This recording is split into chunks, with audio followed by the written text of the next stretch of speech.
Ассалаумағалейкум, құрметті достарым, құрметті көрермендер, қалайсыздар, денсаулықтарыңыз жақсы ма? Бүгін ақпан айының 13-і. Кеше боран деген соқты. Содан бораннан кейін міне айналаның бәрі аппақ қар. Керемет қар болып жатыр. Бір жылқыны түсіріп, сіздерге бір контент жасап қояйын деген оймен кеттік.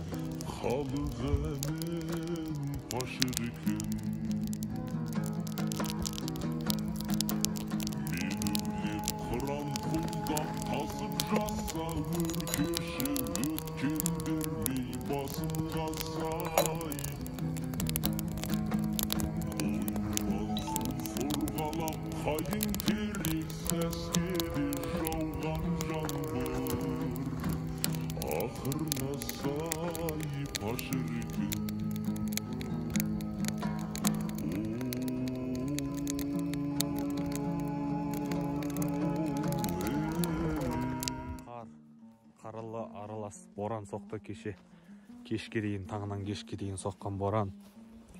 Маңдай өзектің бәрін толтырып тастады, қардың бәрін үйге әкеп. Жылқыны таудың бөктерінде жатыр. Сол жылқыны барып түгендеп көріп қайтайын деп шештім.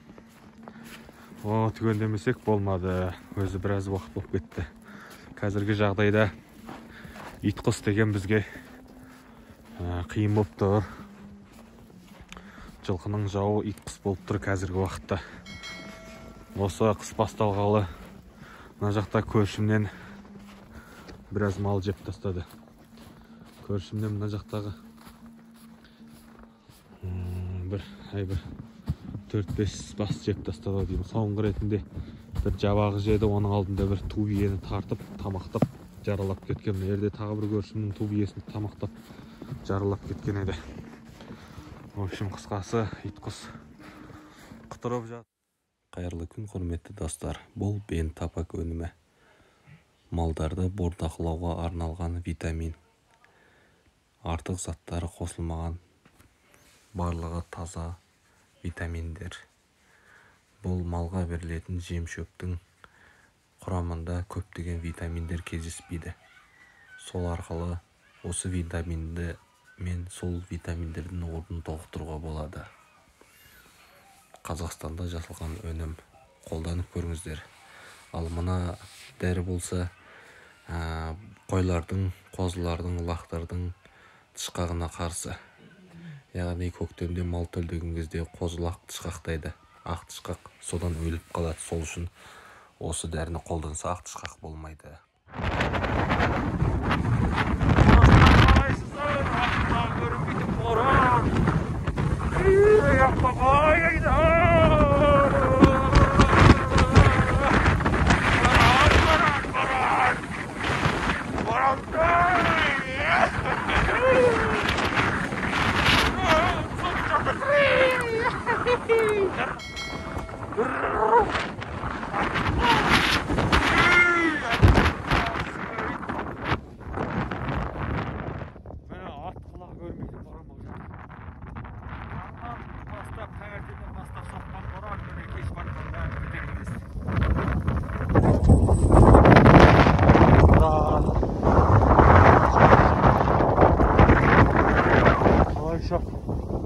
Қалай шат, қардың бәрі.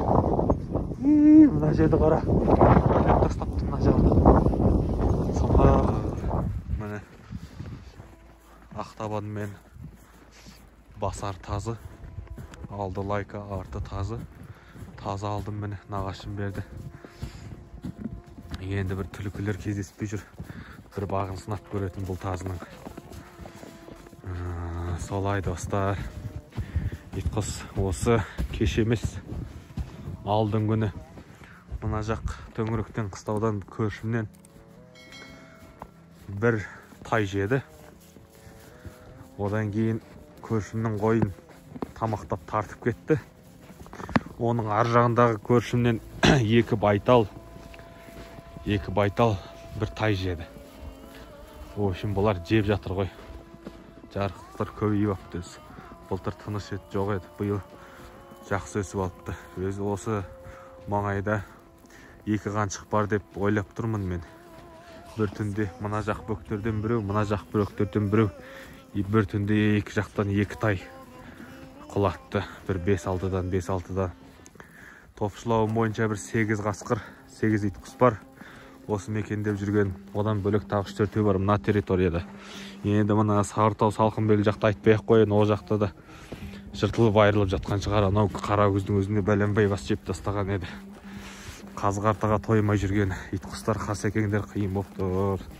Енді осыған достар, сіздердің тәжірибелеріңіз болса, көріп отырған ағайындар, қандай нелер қолданған жөн деп санайсыздар? Достар, егерде сіздердің тәжірибелеріңіз болса, осы ит құсқа қарсы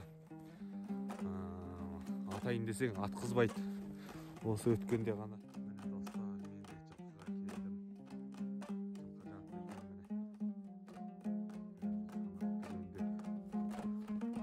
жағдайларын осы тау бөктеріне шығып кетті, төмен қарай түсіріп қою керек. Бұл жаққа басына өте солай. Мінекей қазір жақындап тағы да түсірейін. Жылқының күйін бір көріңіздер қалай. Қиын болып тұр, бірақ жайлы нашар.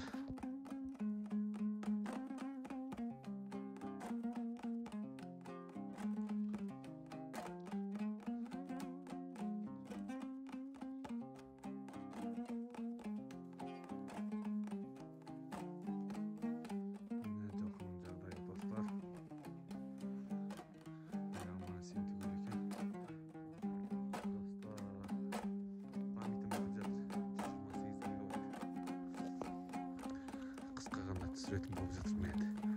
Айт бітті. Міне жылқының жағдайы. Міне торайғыр.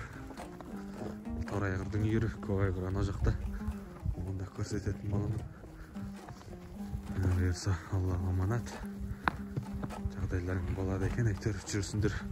Өлместің қамы, бірақ арық жылқы, арық деген болу керек.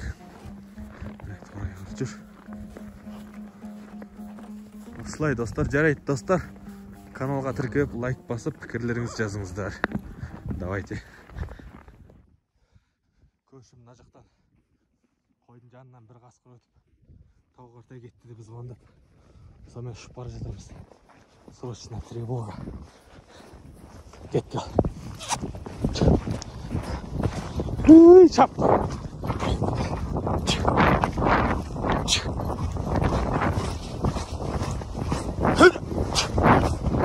Бомбаны шығамын.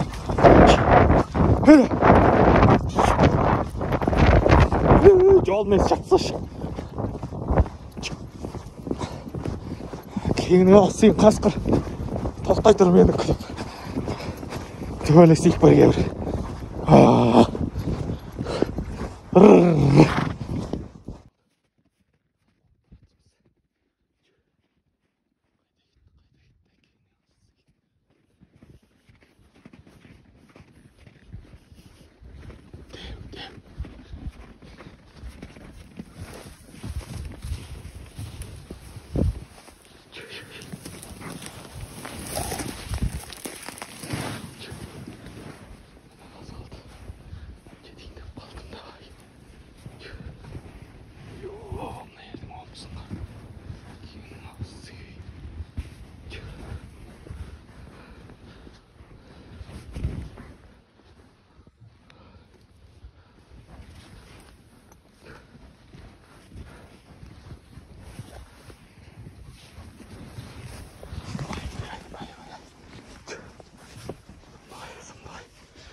Міне кетті.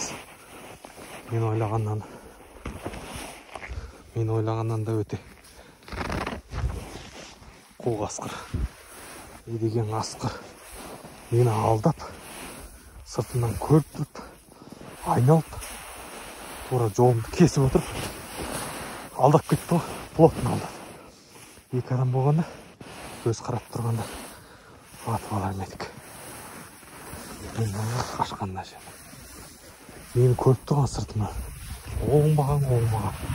Не деген зәлім өне. Адам сияқты ғой, адам сияқты. Кетті міне. Мына тауда асып кетті. Озын ауыз. Осы аман жол болды.